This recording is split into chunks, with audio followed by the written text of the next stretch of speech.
Welcome back. We're up here on the sixth tee at Winding Hills Golf Course. It's absolutely a brilliant morning.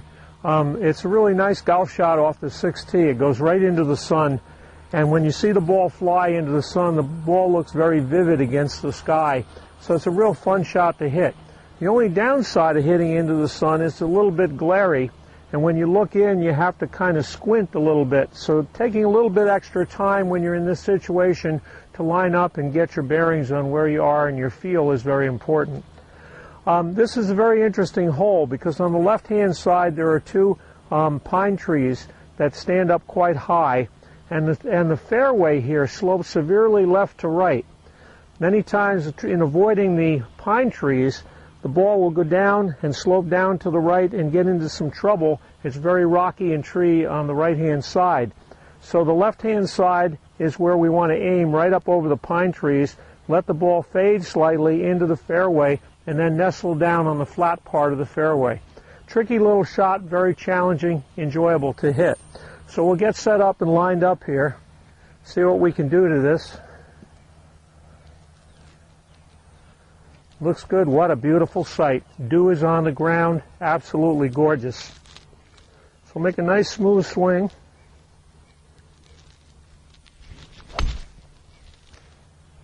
Went a little bit left on that one. Actually caught a part of that tree and hit another ball. So what I probably did in avoiding what was on the right, psychologically, I steered it to the left. So be a little more conscious on this when letting the club go through.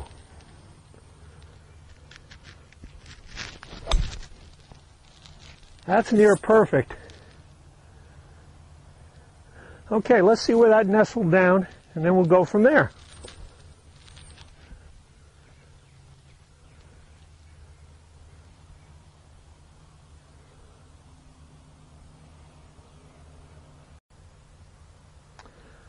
All right, as I said on the tee, a lot of times when you hit a ball down the left side of the fairway, it'll carom all the way down on this sloping fairway, and that's exactly what happened here.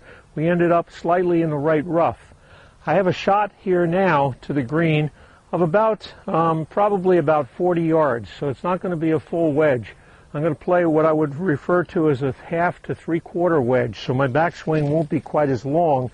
It'll be abbreviated, but I'll make sure that I'm taking a full shoulder turn as I do that. A lot of times when we make an abbreviated swing, what we'll do is swing too much with the arms and hands, and we can easily shank a ball that way or even pull it hard to the left. So I want to make sure I take a complete swing back and through. When I go under a full swing, I'll also use the process of a pitch or chip shot, not the normal swing. So I'm going to be using the forward press in this, where I'll be setting my hands ahead of the ball, taking the club back. So you're going to hear me use the mantra here, press, back, brush. That's a great mantra as you hit a shot that's less than a full shot. So the press is the movement of the hands toward the hole, which tips the club down and sets your hands ahead. So what you've done effectively is you've set your wrist at that point. From that point on, the swing is all arms. So it's a press, back, brush.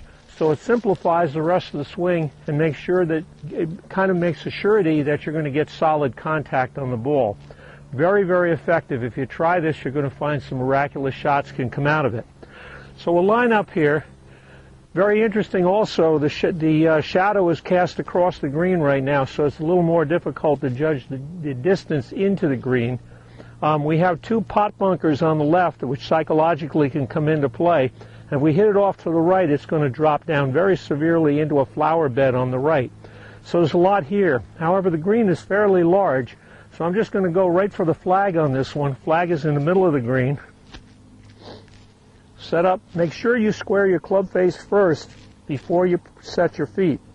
That's very important. Press, back, brush. Looks pretty good. It's settling in, coming back around to the flag. Looks like I've got about 6 to 8 feet behind the flag. Pretty good line, pretty good setup. Let's go see what we can do with this putt. Maybe we can make a birdie here. Okay, the ball came in a little bit longer than I expected it would. I was hitting out of the rough. Something to remember, when you're hitting out of the rough, you're not going to get nearly as much bite on the ball. Bite is the backspin you put on a golf ball that causes it to stop on the green. When you're on tight fairway, it's pretty easy to get good bite. But when you're hitting out of the rough, particularly in a morning like this, we have a lot of dampness on the ground, so water droplets and grass is getting between the ball and the club face, and that causes not enough backspin to really stop the ball. So what we're going to do is we're going to hit this putt. I came up about 15 to 18 feet by the hole. I'm going to try to lag this. In a lag putt concept, we're trying to get it within 2 to 3 feet of the hole so we have an easy tap in. So I'm not really trying to make the putt. When I plumb bob this, I find that I almost have a very straight in putt. So the plumb bob is telling me it's straight in. However, when I judge the total sense of this green, it's tipping from right to left. So I'm going to play, even though it reads fairly straight, I'm going to use my intuitive sensibility to feel a little bit of break here. Let's give it a try. I'll use my mantra, tick-tock. Now on the golf course, I don't recommend you say that out loud. You simply say it in your head. You're going to drive your playing opponents crazy if you say tick-tock every time you swing a putter. Okay, I'm going to play about a foot to the right.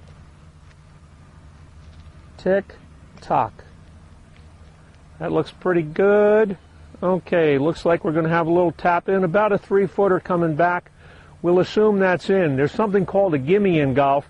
I would say that's outside my gimme range, but I feel pretty confident that I can make that putt.